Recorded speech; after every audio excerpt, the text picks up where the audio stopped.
Hello there. Welcome back to another episode of Two Girls, One Mic. I am Simar Kaur. And I'm Oshi Singh. Dear listeners, what do you think is the greatest lesson a woman should learn? According to me, it is learning about her own self-importance and self-love. This encompasses knowing one's worth, setting boundaries, and prioritizing one's own well-being and happiness. When a woman learns to love and respect herself, she becomes empowered to pursue her goals and to stand up for herself and to cultivate healthy relationships. This lesson lays the foundation for a fulfilling and authentic life where she can navigate challenges with resilience and grace. What do you think, Oshi?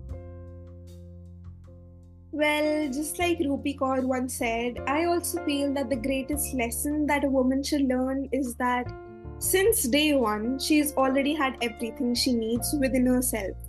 It's the world that convinced her she did not. It's an amazing line, isn't it? Indeed, Oshi. Since generations, women have been discouraged, made believe that they were inferior to others, that anything a man could do, they could not. Nevertheless, the situation has improved a lot. Many feminists have brought this concern to the limelight, and women's roles in society are getting updated with time slowly but steadily.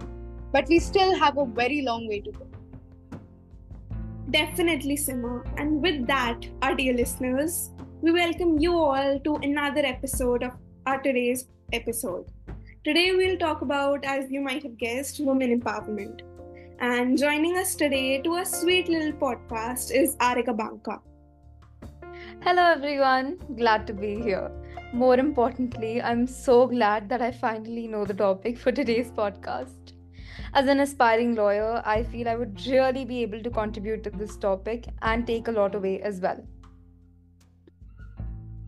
That's great to know, Arika. Often, when people hear the word women empowerment, they still wonder if we need it right now in the 21st century. I mean, it's 2024 now. What is your opinion? I feel that the need is still there. It's an ongoing process, and I mean, women haven't been suppressed for just a year or two so that we can get over it so easily. They were denied basic rights like education for decades. You don't ask someone who has been to the hospital for long to just get over it, do you? No, right? So yes, women empowerment is still needed. There's a lot left to achieve, and there's a lot of places from where we have to achieve. Not just district or state-wise, but we can call it an international or global goal, I think. Arika, what about you? Oshi, I feel that everything starts from where we are. An international movement doesn't mean that you have to move continents. It means you have to start from where we are currently. That's our home, workplace, school, or marketplace. When you're at home, women shouldn't have to bear the burden that they have to cook for their families every night, day after day, even after long hours in the office, or when they're sick. We need to feel safe when we're going out at night. Let me give you another example. A coach picks a boy who's not that eager or good at that sport over a girl who's better than him. Why? That's because women are still confined to certain stereotypes. People say we're advancing when it comes to women empowerment, but trust me, we're falling behind due to people with narrow minds. I completely agree with you, Arika. The situation has improved, but that doesn't mean that women are treated equally as men completely. There is still a lot of improvement needed. Absolutely, the need for women's empowerment persists even in the 21st century. While significant progress has been made in terms of gender equality, there are still numerous challenges that women face globally, including gender-based violence, unequal access to education and healthcare, limited economic opportunities, and underrepresentation in leadership roles. Empowerment isn't just about achieving equality on paper. It's about ensuring that women have the resources, opportunities, and support needed to thrive in all aspects of life, whether it's in the workplace, in politics, in their communities, or within their families. You know, guys, I always wonder what are the concrete steps that should be taken to ensure women empowerment. Any thoughts? My answer might be very generic, but that's solely because we can't make sure, that the first step of the ladder is not strong enough. We can't aim for the stars if the first step isn't strong enough. So I feel ensuring equal treatment of women at all times, making sure they're respected at home as well as in public. Not only that, but also putting an end to social practices that are against women. Like, for example, we all know about the Dowry Prohibition Act, but still we are witnessing the give and take of the same. So I feel many people still have the misconception that equality and empowerment mean the same thing, but that's not it. While equality is just equal treatment, empowerment is much more than that. It is making sure women feel safe at all times, like you both just mentioned. Making sure the horrors of the past don't haunt them ever again. So, in my opinion, if we can't achieve anything, we can't achieve anything before we achieve this first. I completely agree with you, Oshi, and I think many concrete steps are still needed in empowering women in today's day and age. Firstly, education is very important in today's world. Educating men and women about women's rights and that all of us are same is very essential to empower women. Apart from that, economic opportunities. Giving them the same economic opportunities as men is very important. Thirdly, political participation. If women are underrepresented in the parliament, their needs and their demands will never be able to show up in society, and they will still not feel empowered. And I think that will hold us back in the long run. And basically, I think we should really start changing social norms and let go of the age-old stereotypes that still exist in today's society, that women are less important than men or are less able than men, because that is false. Do you both think that the lack of empowerment is an equality issue or an equity issue? Personally, I feel it's definitely an equity issue because the whole definition of equity is basically understanding that we all don't start from the same point.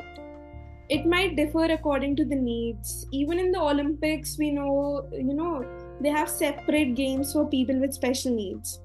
Looking at the past treatment of women and considering the ill treatment shown towards widows and women in general, I have to say the lack of empowerment, according to me, is definitely equity issue. Simar? I agree with you, Oshi. Women and men, they have been treated differently since ages, and simply giving them or throwing the same opportunities and resources will not help in empowering women. It is important that we recognize where women come from and what they need to be empowered and to have their status rise from what it was once.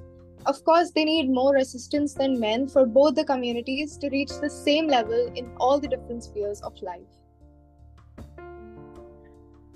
I agree with you both. Oshi's example also reminded me of the movie Chak De India. It showed women's experience in Olympics and our national game hockey. But a positive thing that I've noticed is the new Women's Reservation Act of 2023, which reserves 1/3 of all seats for women in Lok Sabha, state legislative assemblies, and legislative assemblies of the National Capital Territory of Delhi, including those reserved for SCs and STs. That's wonderful.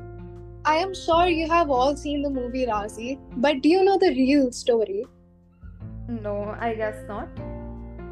Tell us, dear Simar.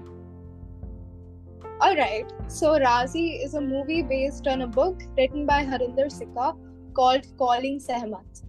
And during an interview, he said that during the 1999 Kargil War, he had visited Kargil to write media articles on the Indian Army's alleged intelligence failure there. Sikka became furious over the intelligence failure and questioned the patriotism of certain people in the intelligence wing.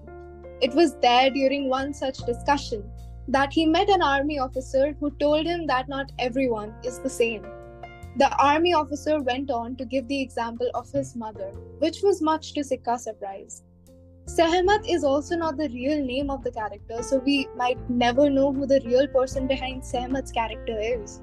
Inspired by the patriotic tale of Sehmat, Harinder Sikka tried to find out Sehmat and finally met her at her house in Malerkotla in Punjab. Initially, she was very reluctant to speak, and slowly she opened up about her journey as an undercover spy. Sehmat was the daughter of a Kashmiri Muslim businessman and married a Pakistani army officer to provide India with classified information during the 1971 Indo-Pak War. It was her father who pushed Sehmat to do such a dangerous thing. She was trained to be a facilitator only, however, she went above her assigned duty. Working as an Indian undercover spy in Pakistan, one of the most significant pieces of information shared by Sehmat was Pakistan's plan to sink INS Vikrant, now decommissioned. India could save its biggest pride on the sea simply because of her. While in Pakistan, Sehmat also used to tutor General Yaha Khan's grandchildren. After her espionage stint in Pakistan, pregnant Sehmat returned to India where she gave birth to her son who went on to become an Indian Army officer. In lieu of her service to the nation, all she wanted was to unfurl the Indian national flag at her house.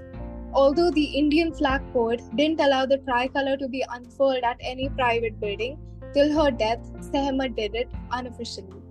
Harinder Sikka, who has penned down Calling Sehmat, says, "Despite being an ex-soldier myself, I feel proud to admit that I learned the real meaning of patriotism from her story." Oh wow, this story feels so hard to believe. Her experience seems so surreal. I feel that the movie couldn't capture the courage and patriotism of Sehmat. Wow, so when I first watched the movie, I felt so overwhelmed with all that she had gone through. And now that I know the whole backstory of it as well, it has definitely grown a lot. And now that time also I had so much respect for her instantly, and it has just grown. The story reminds me of another story of Saraswati Rajni. She was just 16 when Bose visited Rangoon at the height of World War II to collect funds and recruit volunteers for INA. Rajni removed all her expensive gold and diamond jewelry and donated it to Indian National Army. Bose came to return it to the young girl, thinking that her father forced her to give it up. But she clearly refused and rather urged Bose to recruit her in the army. She succeeded in persuading Bose, and he recruited her and 4 of her friends as spies in INA's intelligence wing. Disguised as young boys, the girls started working as errand boys at the British military camp and officers' houses. As convert agents being behind army lines, they were responsible for intercepting government orders and military intelligence from British officers and handing these over to INA. While the unit had been told to avoid getting caught at all costs, one of the girl was caught, and by the British, of course. Knowing the consequences of being caught, Rajni decided that she would try and rescue her fellow spy. The gutsy teenager dressed herself as a dancing girl, drugged the officer at the prison, and rescued her colleague. As the girls were escaping, they were shot by the Britishers, and Rajni suffered a bullet wound in her right leg. Still bleeding as she ran, Rajni and her friend climbed up a tree where they camped for 3 days while the British carried out this search operation. The bullet wound left her with a permanent limp, but Rajni was proud of it. For her, it was a reminder of her exciting days as an INA spy. Later, Rajni would often recall how delighted Netaji was at their brave escape and the proud moment when she was given a medal by the Japanese emperor himself, along with the rank of lieutenant in INA's Rani of Jhansi Brigade. That's truly amazing. Since we're sharing stories, I'm sure you all know about Neeraj Bhanot, and you know about the movie Neerja. She was an Indian flight purser, and on September 5th, 1986, She saved a large number of passengers on board on the Pan Am Flight 73, which had been hijacked by four Palestinian terrorists after it made a stopover at the Jinnah International Airport in Pakistan. Around 17 hours into the standoff, after she opened an emergency exit door and began helping passengers escape off the plane, Neerja was shot and killed by the hijackers. Personally, when I watched the movie, I was overwhelmed and filled with emotions. I was inspired when I watched the movie. I couldn't believe how selfless one can be and was very proud of her instantly. She saved so many lives and sacrificed her own to save the child's life. That was truly a selfless act of kindness. And I mean, I don't think that words can really express how amazing I feel and how proud I am of her. Wow, that's truly amazing. Mustering up this level of courage in such a terrifying situation is simply unbelievable. I feel as the woman of the 21st century, I don't have the right to call myself a feminist. Now, don't get me wrong, I am all for it, obviously, but at the same time, I feel our generation does not even know the F of feminism. Because after all, it was the generation before us that even made it possible for for women, or even men for that matter, to openly say, yes, I am a feminist and I'm proud of it.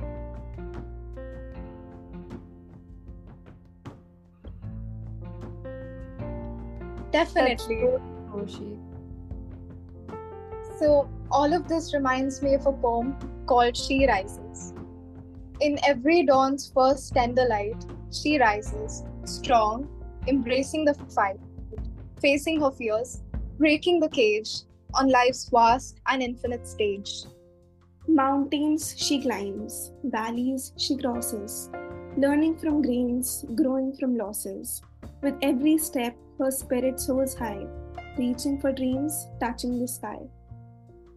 She is a warrior, gentle yet fierce. With love as her armor, adversities she pierces. She rises, she thrives, empowered and free, a beacon of hope for you and for me.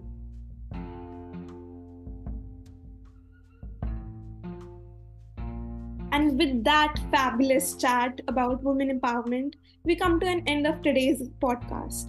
We sincerely hope you enjoyed it, and we would like to thank everyone who has helped us achieve the success of today's episode. Stay tuned for the next episode, same date, same time next month.